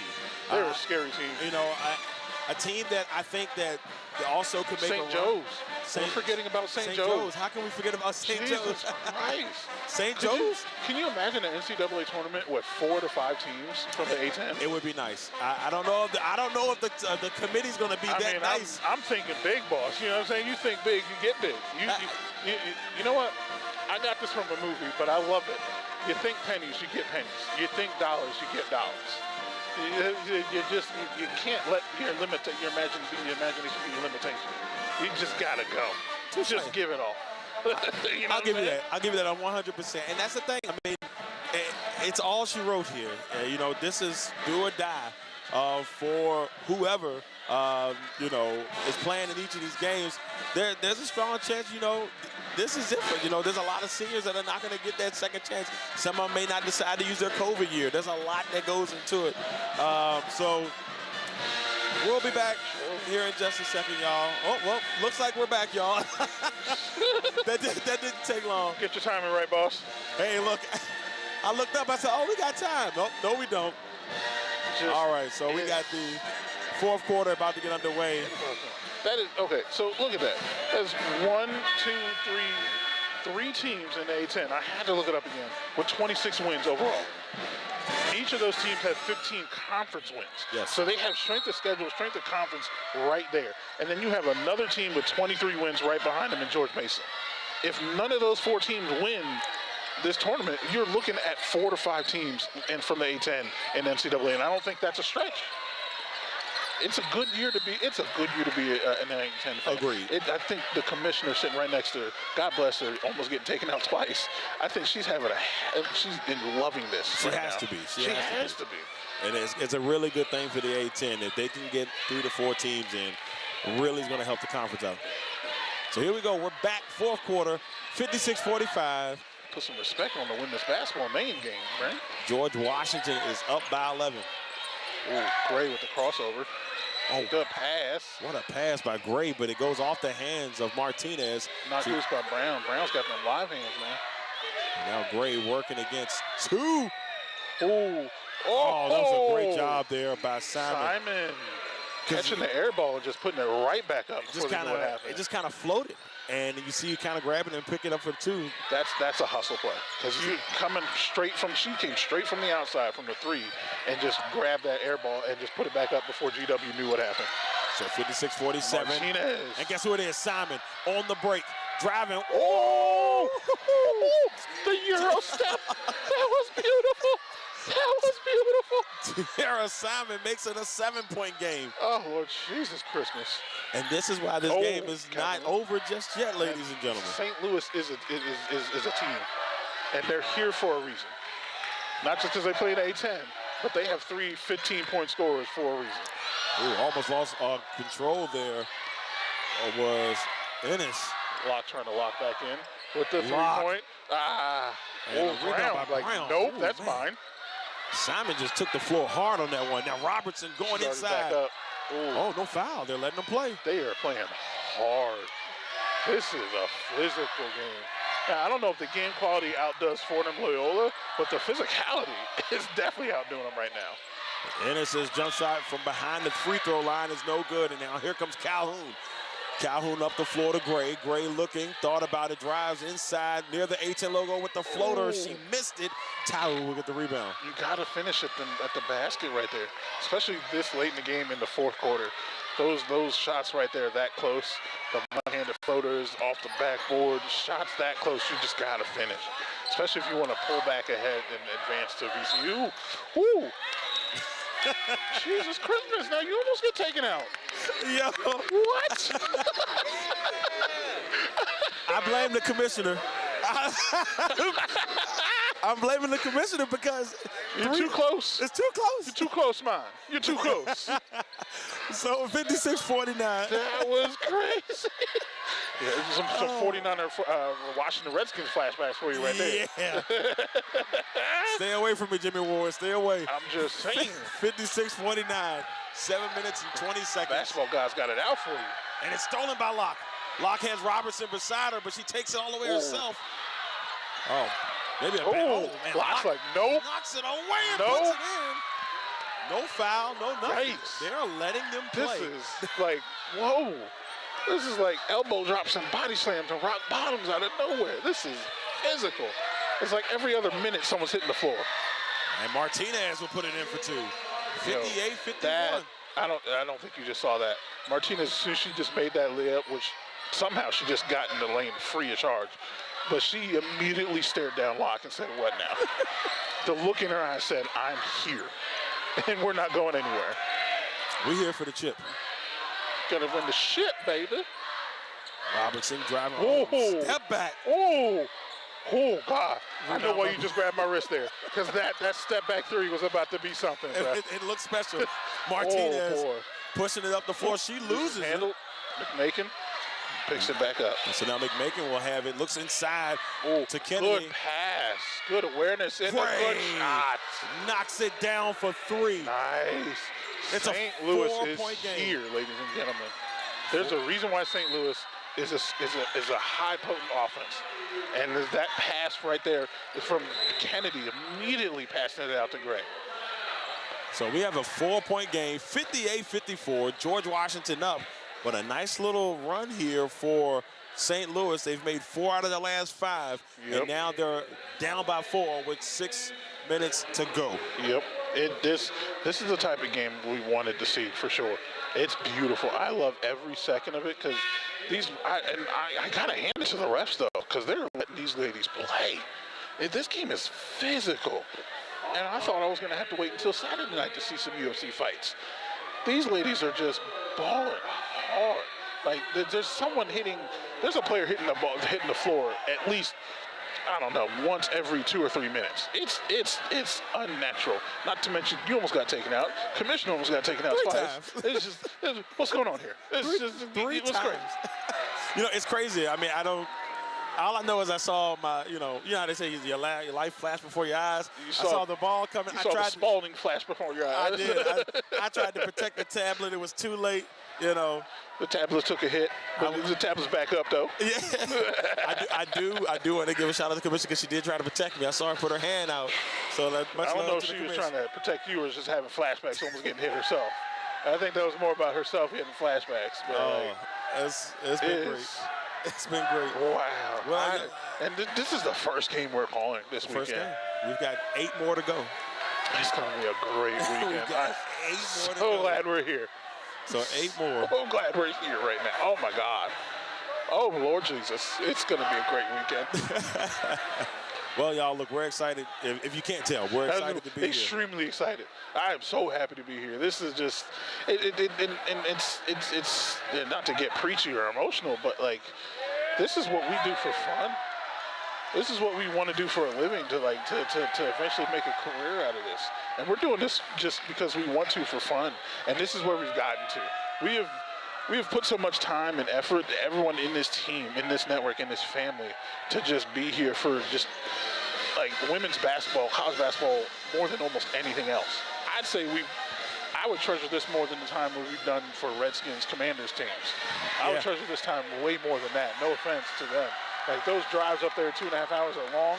They're fun, and when we get there, it's a great place to, it's great to see some football. But like the time that we have spent covering Richmond and VCU athletics has just been some of the best and just more pleasing times of my life, and it's an honest to God, it's a blessing I couldn't have imagined for myself and this whole network. So when we started, I gotta agree with you, man. It's been that way. It's been really nice over the last couple of years, and we're creeping on year 7. Year 7, man. And it's been a great ride. It really has. And the Atlantic 10 has been amazing to us all 7 years, and we love them for it. Yeah, shout out to the ADs and to the Richmond and VCU for just letting us do this for this Look long. at the hustle. Fun. We're back in playing. Women are diving everywhere, and it's going to go to St. Louis. These ladies are on the ground like landmines. What's going on right now? I just saw bodies hitting the floor. By No the pun intended. drowning pool. The bodies hit the floor.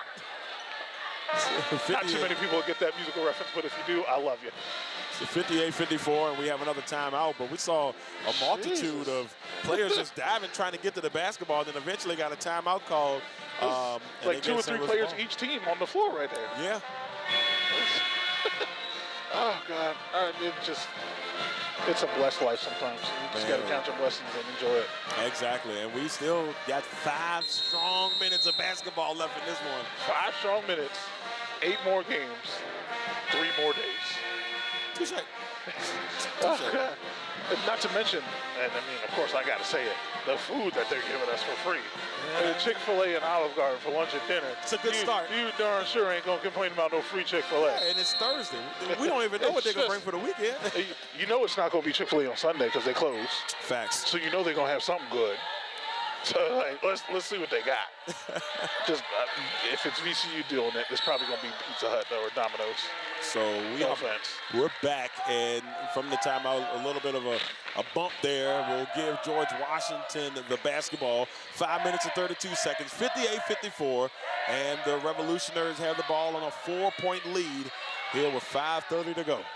I think one thing to point out is that when Ennis is in the game, she seems to be the ball handler, and Robinson is trying to make a play off the ball, because you see she's all the way in the corner away from Ennis, and it's interesting to see their game plan switch when who's in the floor. I love that. The X and O's of any sport is a fun thing to digest and try and understand, even if you don't know it all the way. Well, you know, it's interesting because they got Robinson. You see Calhoun had Robinson pinned in the corner, and it's almost like a decoy to an extent. It's like she had her in that corner, and Calhoun just sat there with her, and the rest of the team just kind of navigated from there. So we're really getting 4-on-4 because those two weren't even in the vicinity. Well, if you even to think about it even further, Robinson's their leading scorer. So, you know, Calhoun could have been pinning her there to try and eliminate the biggest threat that they have coming into the game. Or Robinson's trying to give the rest of her team a chance to prove that they can help her win. Either way, it's beautiful. It's just the X's and O's is just. I'd love to pick one basketball coach's brain again. It's lovely. And so missed the free throw, and then George Washington gets it back. It's a 5-point lead. Robertson floating in the lane off the back of the rim. Oh! Surprise, surprise! Someone's on the floor. That's been this game. It really has.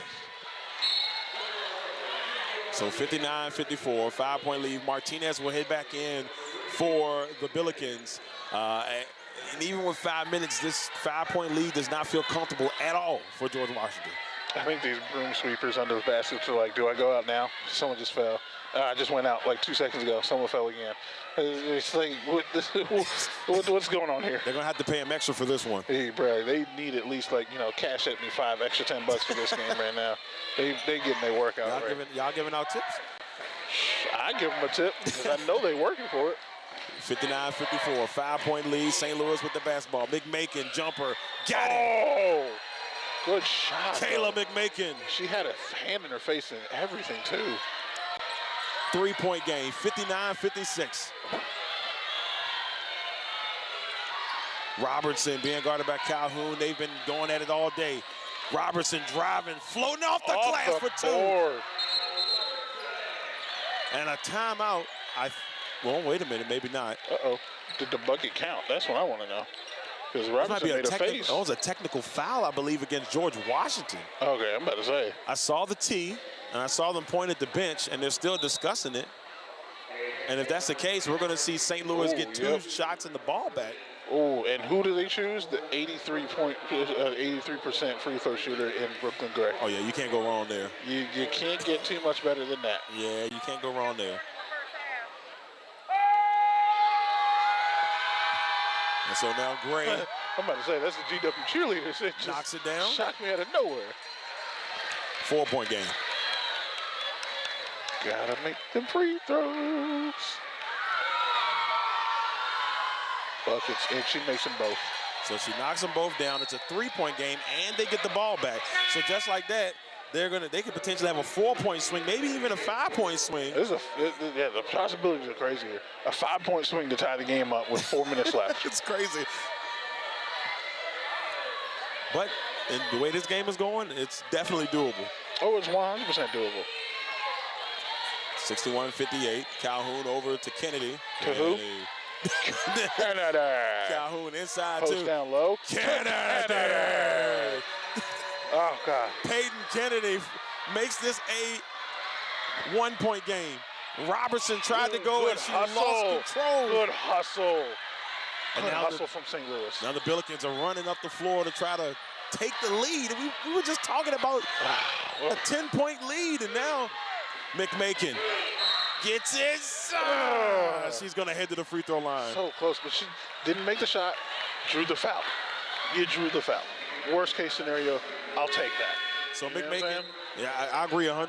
McMakin is 2 for 3, 5 for 12 on the day, but she is tied with Gray with 13 points to lead the team. So very key. It's 79% free throw shooter on the year. So there's a good chance she can make both herself and convert like Brooklyn Gray on both shots here. Man, and they need them both. 6-point swing in less than a minute. It's crazy. Knocks it down. Nothing but net on the first. The game is tied. Yeah, boy. Did you? First broadcast game, we go to overtime. I might have just jinxed it. You know, Russ, we tend to have these games. I think most of the games we've done have been like nail biters. Really? It's insane. I think the finals in 2019 when we were in Pittsburgh was a nail biter. Yeah, for a while. Yeah. I remember that one too. Oh God, that was tough. And I think Fordham pulled away late, but it was a tough one. Shouts out. 62-61. St. Louis is taking the lead. Roberts off the glass, off the left side, rebound by Darrell. Now Locke, she had it taken away by McMakin. Steal. McMakin all the way. She got it. And one. Kayla McMakin. That's 15. Oh, excuse me. That's 16 points for McMakin, and she's going to head to the free throw line. Christ. That's 17. That's a craziness. That's 17 points on 6 of 13 shooting. She's 4 for 5 on the free throw line tonight. We've seen a 9-point swing.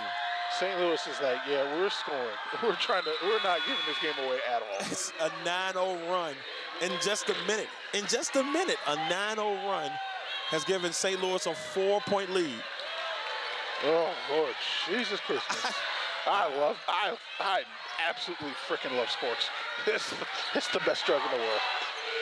4-point game, St. Louis. But GW is by no means out of this game. No, not at all. Not when Sims can pull the three. Oh, misses just it. Off the back rim. You're never out of it when you got players like Brown hustling rebounds from the other side of the court. And now Locke has it at the top. 4-point game. 3 minutes. 3 minutes left in this fourth. Locke driving inside. She tried to get to the table, and it's taken away by Simon. She might have had Robertson on the outside open. I think she just didn't see her. This is a gut check for both teams right now. Coach McCombs does not look happy on the sideline. I don't think he does. No. Martinez. Oh, no, that's our assistant coach. There's 2 coaches on the GW sideline that aren't very happy right now. Shot missed, rebound by GW. Robertson piercing through the defense. Ooh. Oh, my. She runs into the A10 logo, championship logo underneath the basket. She took off from the ground. She was gone. And then went down to the ground.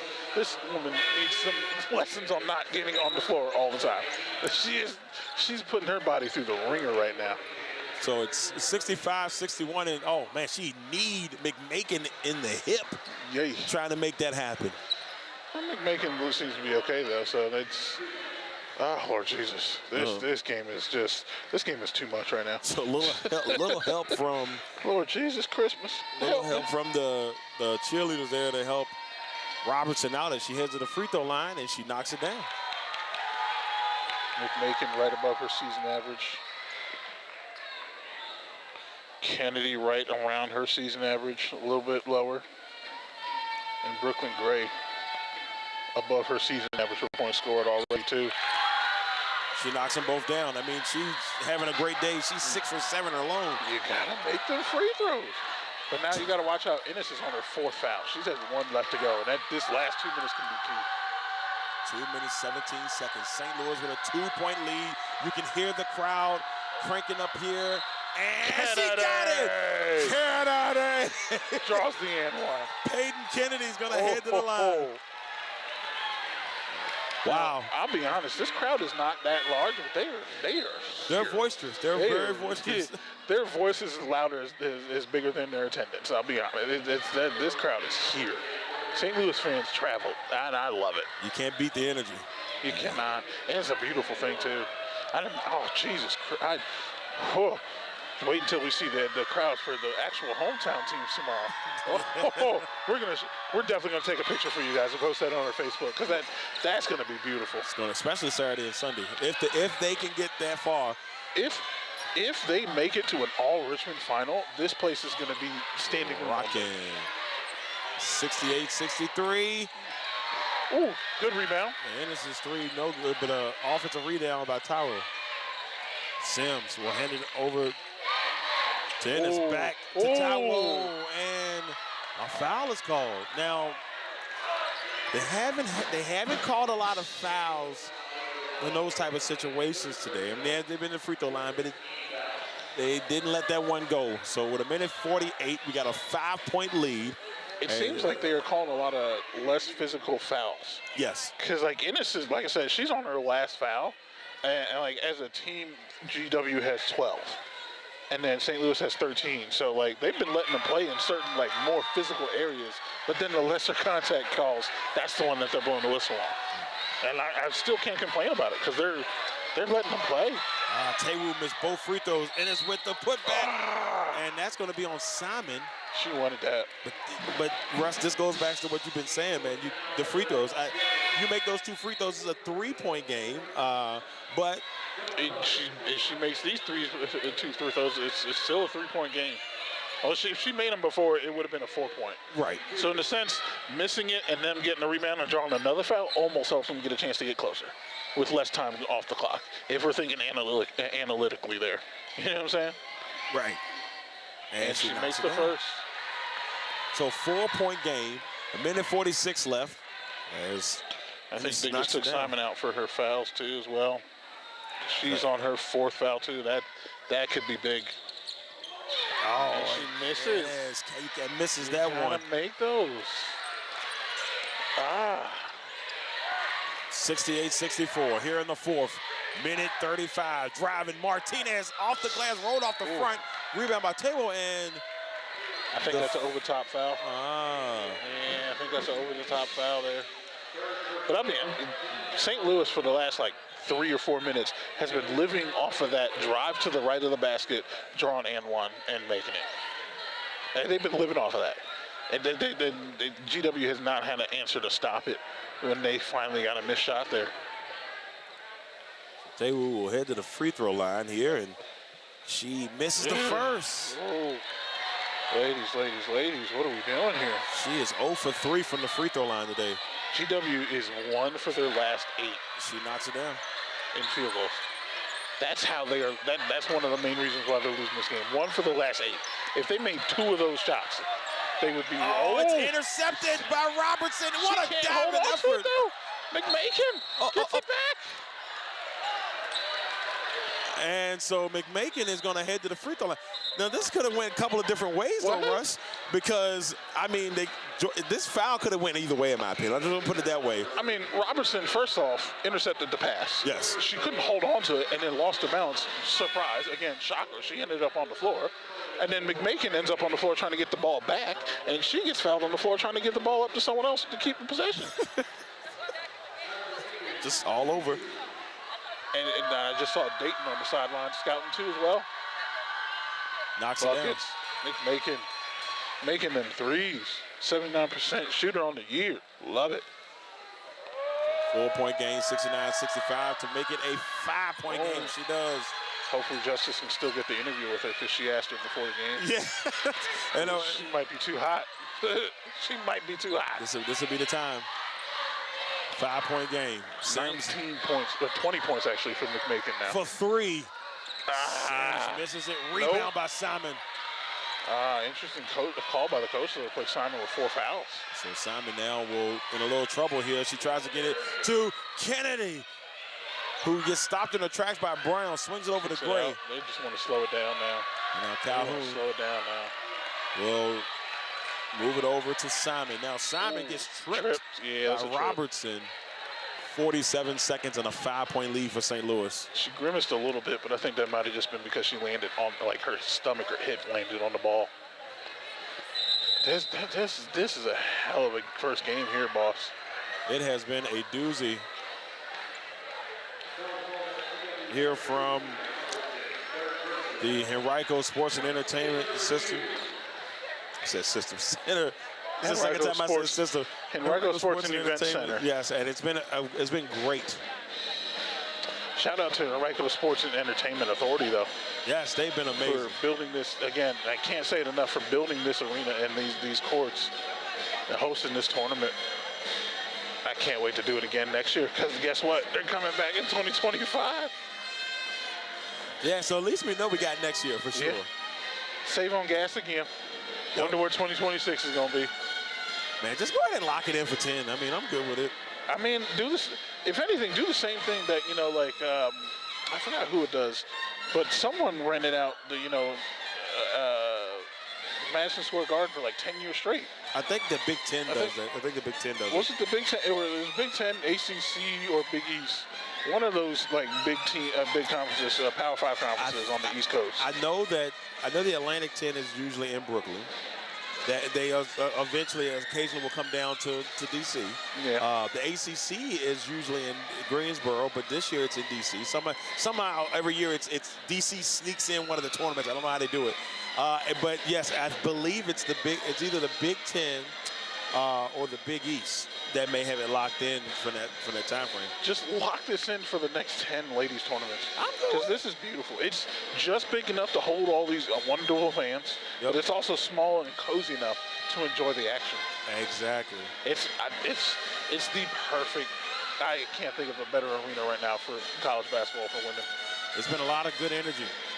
It has. And so far, and the house that the A10 built. Yes, I like that. I like that. Yeah, man. This game is coming down to it right now. It really is. It's just like GW again with that start they had was great. Locke got on the start, took a little bit of a break. Robinson got her start, took a little bit of a break, and then during that break, Robinson's break, St. Louis remembered who they were and started balling out themselves. And just the dominance of just the shot making. Because now, before when we started, they were both still efficient, and they were both hitting around that 50% field goal range. Right. But now St. Louis is starting to pull away, where they're staying at that 50% field goal range, and GW is falling down to the high 30s. So they're making their shots better, and then those points off of turnovers to start the game were key for GW. But they just weren't enough. They just could not be enough for them, unfortunately. They had that 10-point lead, and it was starting to look a little grim. They got it out to a 9-point lead. Mm-hmm. Twice they had up at least a 9-point lead, and St. Louis battled back. It's crazy to think because, you look at the numbers, they don't match exactly what's going on here. Right. Except for maybe like field goal percentage. St. Louis is winning in field goal percentage, and what else? Rebounds. That's really about majorly it in assists and steals. But like GW is winning in turnover battle, points off of turnovers, offensive rebounds, and blocks. And you look at it like, by looking at the numbers, I would guess GW might be a little bit more ahead. They've chucked up a couple more threes than, not a couple, a lot more threes than St. Louis. But just, you think that GW would have a little bit more of a handle on this game. Right. And I don't know if it just like speaks to, who they lost as far as the senior class leaving last year and just the level of leadership and maturity, which it's not, I'm not trying to knock them on that. Inexperience is inexperience. You're not insulting by saying someone that they're inexperienced. They just got to play to get the experience. Right. So who knows, like, what they could have lost from last year's senior class leaving to here to just not give them that edge to hold on to the lead and keep it going in that direction and, like, going up. But, like, something happened where it's just, like, they kind of plateaued in this game. Probably, I'd say around, like, the end of the third quarter, St. Louis just started coming back, firing as GW started missing shots. Well, I still think who knows, the way this game has gone, we could have another lead change, and Tower rebounded. And there's another attempt that goes over, but Simon with another crucial rebound. She's been amazing. She has, and you can see, again, what are the missed shots. You can see Ennis upset. She just missed two three-pointers. She had her shots. It sucks. It's one of those basic things where it's like, you just got to make the shot. And then there's no, technical term for it. There's no X and O jargon you can use to cover it up and fluff it up. You just got to make shots at some point. And 0 for their last 7, 1 for their last 11 ain't going to cut it. It just isn't. Especially after missing 2 decent looks for 3. I mean, 4 minutes since they scored a basket. Yeah, it speaks for itself. Now that's a stat that matches the score. 4 minutes since they last scored a basket, and they're down by what, 8 now? Yeah. So like it just. They had too many streaks of that throughout the game. Too many 3-minute, 4-minute spans where they weren't scoring. Yeah. If it wasn't for the free throws, they wouldn't even, to be honest with you, they might not even be in this game. Yeah, for sure. Robertson, 3, knocks it down. Good effort. They're still fighting, though. They are not giving up the ghost yet. But it makes you realize how long 2, 3, or 4 minutes it really is when you haven't made a shot like that. 20 seconds, and they need to foul if they're going to, unless. Nah, I think they're done. Coach is screaming for, Coach McCombs is like, go foul, go foul. I'm about to say, where's the urgency? I think GW might have just kind of mentally gave up there for a second. Coach McCombs was just like, what are you guys doing? You see Coach Tillett smiling from ear to ear right now because she probably was like, man, this did not look like this was going to go in our favor. It was a scary start for sure. How they say, lock was locked in to start. Yep. And that was one of the things that GW needed to start this game with someone not named Robinson actually making shots. And they jumped out to that early, like 7-8 point lead and just could not hold on to it. Too much flip-flopping. A 7-point lead. Oh, and it's taken away by McMakin, excuse me. So McMakin gets a steal, and she's fouled, and that's going to seal this one up. A 14th steal of the game. They've almost doubled GW in steals.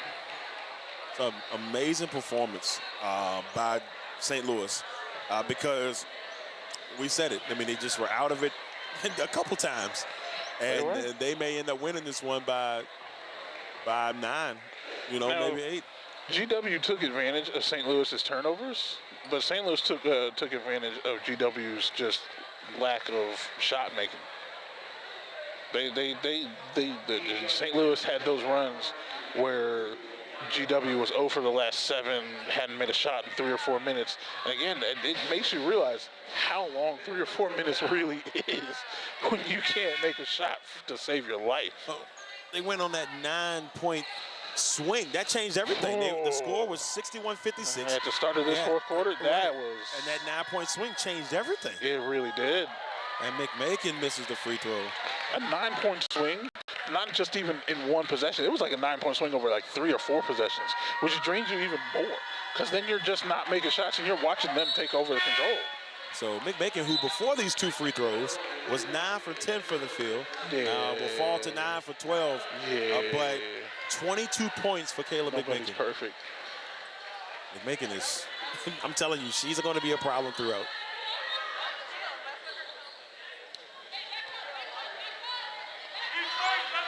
Oh, I'm excited for.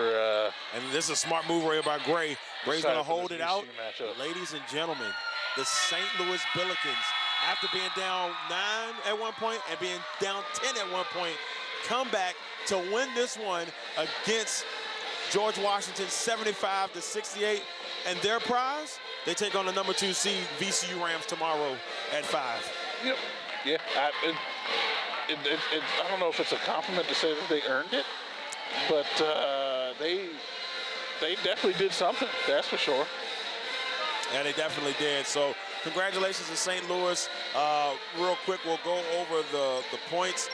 For George Washington leading the way was Nia Robertson. She had 23. Ennis had 12. Sims with 5. Taylor had 3. Brown had 10. Locke had 15. With those 3 of those being threes. Ennis, who also had 3 threes on the day. For St. Louis, leading the way, Caleb McMakin, who had 22 points, the Virginia Beach native, goes 6 for 14 from the field and 9 for 12 from the free throw line. Calhoun had 5. Martinez had 7. Simon with 11. Kennedy with 15. So we get one more opportunity to rock that out.